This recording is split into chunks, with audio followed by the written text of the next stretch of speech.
السلام علیکم. زه انجینر محمد آغا مبارز یم. هیله ده چې زموږ یوټیوب چینل به سبسکرایب کړئ او د بیل آیکن به کېکاږئ.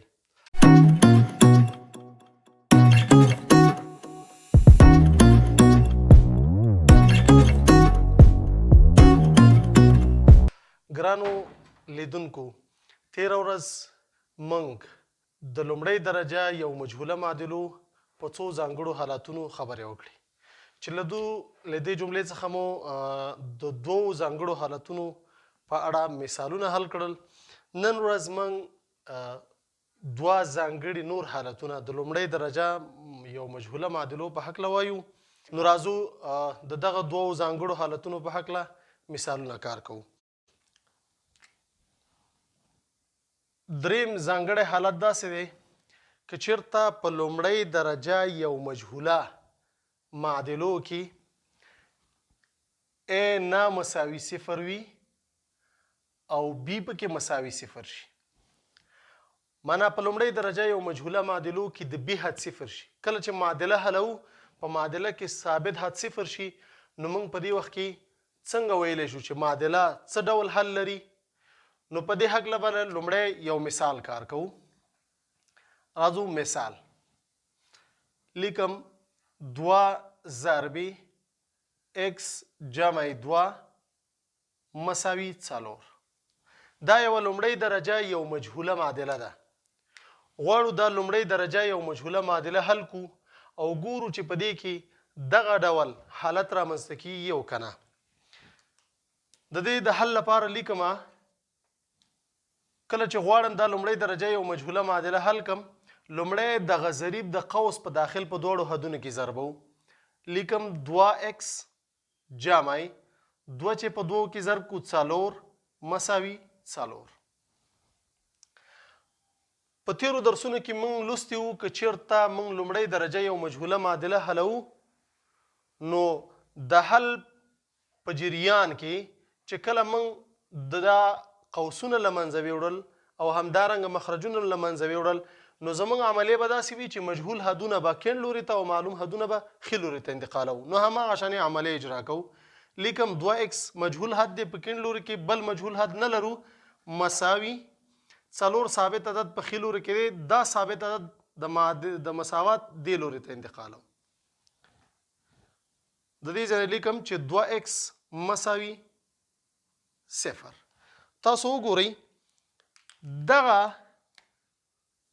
دغه صفر موږ سره د B په ځای راغلی او همدارنګه دغه 2 موږ سره د A په ځای راغلی. نو په معادله کې B مساوي 0 شو او A پکې خلاف د 0 شو. د پخوا په شان عمل کوو. اطراف تقسیمو د x په ضریب چې 2 دی. نو لیکم چې 2x تقسیم پر 2 مساوي 0 تقسیم پر 2. 2 به د 2 سره اختصار شي، x مساوي کېږي د 0 سره.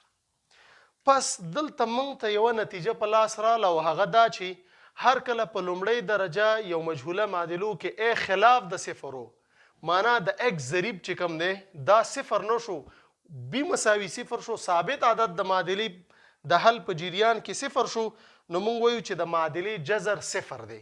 یعنې داسې لیکلی شم معادله حل لري، معادله حل لري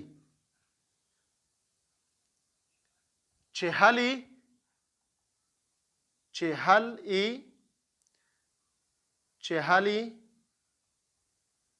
حتما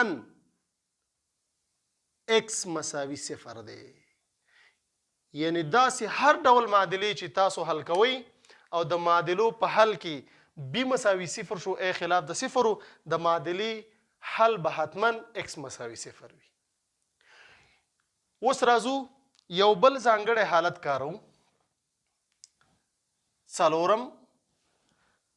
که چېرته په لومړۍ درجه یو مجهوله معادلو کې A مساوي 0 شو او B نامساوي 0. دا هغه ځانګړی حالت دی چې موږ د لومړۍ درجه یو مجهوله معادلو د تعریف په برخه کې دا لوستی و. موږ ویلو چې په لومړۍ درجه یو مجهوله معادلو کې به A خلاف د 0 وي او B A او B باید په حقیقي اعدادو کې شامل وي. اوس که احیانا داسې یو سوال راکړل شو چې موږ د معادله حلول او د حل په برخه کې A مساوي 0 راووت او B پکې خلاف د 0 نو په دې وخت کې به موږ څه وایو چې د معادلې حل څه ډول دی. اوس په دې برخه کې یو مثال کارو.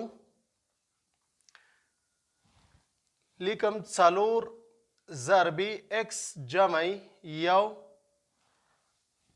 مساوي 4x. دا یو لومړی درجه یو مجهوله معادله ده. غواړو دا معادله حل کو. ډیر آسان د پخوا په شان باندې د معادلې د حل لپاره لومړی ګورو چې په معادله کې یو قوس وجود لري نو لومړی باید دا قوس له منځه ویسو. نو د قوس د له منځه وړلو لپاره د قوس نه بهر چې کوم ثابت عدد دی د قوس په داخل په ټولو حدونو کې ضرب او 4 ضرب x 4x 4 ضرب یو 4 مساوي 4x.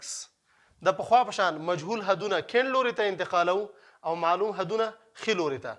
نو به لیکم چې 4x دا مجهول حد د مساوات دې لوري ته انتقالو نو علامه به یې تغییر وکړي منفي 4x مساوي دا ثابت عدد د مساوات ښي لوري ته انتقالو منفي 4. په دې دواړو حدونو کې x مشترک اخلم نو دلته به ولیکم 4 منفي دلته چې 4 x مشترک واخلم 4 به پاتې شي ضرب x. یعنی دغه شکل من کولی شو په دې ډول ولیکو مساوي منفي 4 نه چې 4 تفریق کو 0 ضرب x مساوي منفي 4. اوس وګورئ ګرانو لیدونکو دا د x ضریب چې 0 دی دا د a په ځای راغلی او دا هم موږ سره ثابت عدد b دی. معنا موږ ته داسې سوال راکړل کیږي چې په معادله موږ حلوو موږ په معادله کې د دا ډول حالت سره مخامخ کیږو. په دغه ډول حالت کې موږ وایو چې معادله حل نه لري. معادله حل نه لري نه مقصد دا دی چې موږ په دغه معادله کې د x لپاره داسې قیمت نشو پیدا کولی چې موږ هغه د x په ځای په مساوات کې وضع کوو یا په معادله کې وضع کوو او د معادلې دواړه خواوې سره مساوي شي. نو پس په دغه شان حالت کې که چېرته a پکې مساوي 0 شو او b پکې مساوي نامساوي 0 نو موږ وایو چې معادله په دې صورت کې حل نه لري. معنا دا د x لپاره هیڅ داسې قیمت وجود نه لري چې د x په ځای وضع کړي او دواړه خواوې سره څنګه شي برابر شي.